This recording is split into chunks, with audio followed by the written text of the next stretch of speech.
After the fire comes the ash, and it is in that fine dust that wisdom emerges. My name is Tigris. I am the Sky Witch, and I love talking about all things stars and magic. So if that's your jam, make sure to pop over to my channel, hit subscribe. We are talking about what's going on in the stars. Today we are talking about Mercury coming up into a conjunction alignment with the South Node.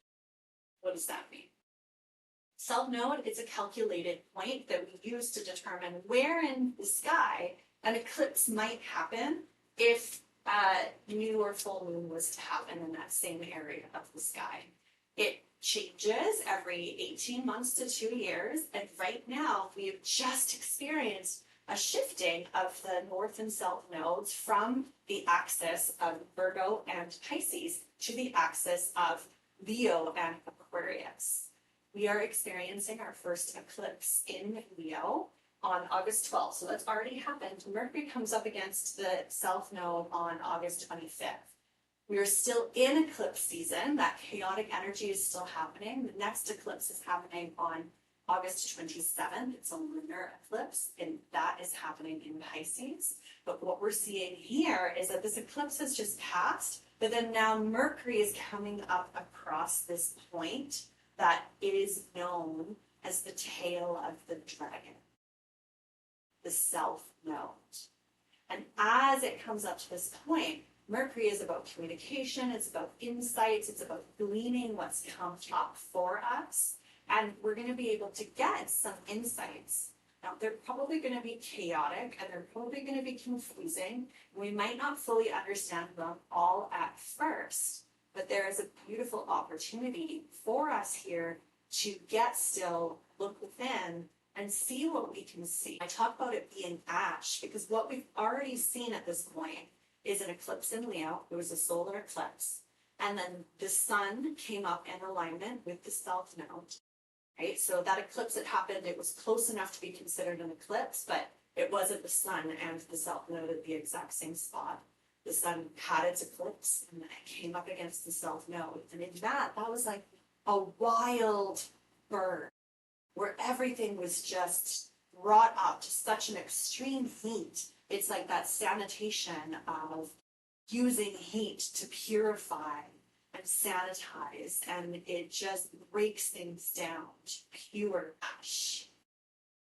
And now Mercury has come and he's seen the disaster, right? It's like he's been through that whole disaster. Mercury was in Leo while this eclipse was happening. Mercury has come up in alignment with the south node. Now it watched the sun come up in alignment with the south node, and we have a moment of stillness.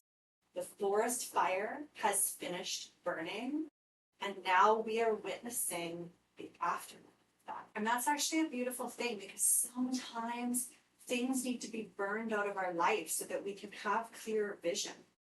Mercury in Leo is not playing it small. This is a bold, charismatic, and unignorable energy. Sure, it can have a little bit of dramatic flair in it, but it's actually really fun. And there's an opportunity to take the creativity that comes from that drama and say, okay, this is what I saw, this is what we released. Now I am listening to the forest, I'm listening to the ground, I'm listening to the ash.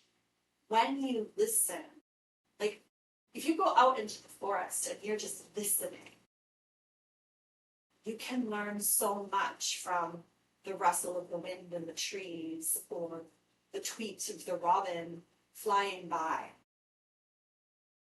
You can learn so much from the buzz of the bee or just a crunch of the leaves.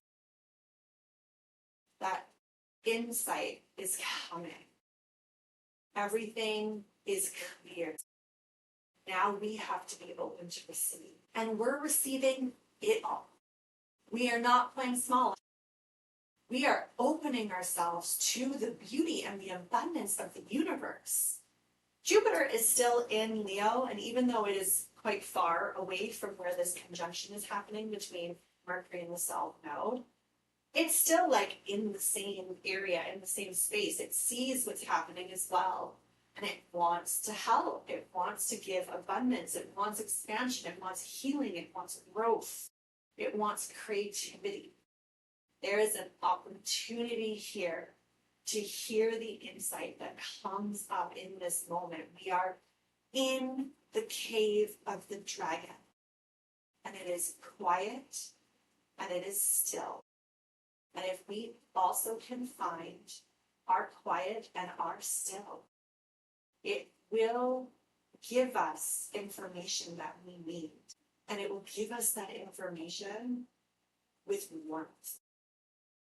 Mercury in Leo is warm. When you listen to a Mercury in Leo speak, it is like basking in the words. It just feels nice, soothing, and warm and creative. So take a moment and creative.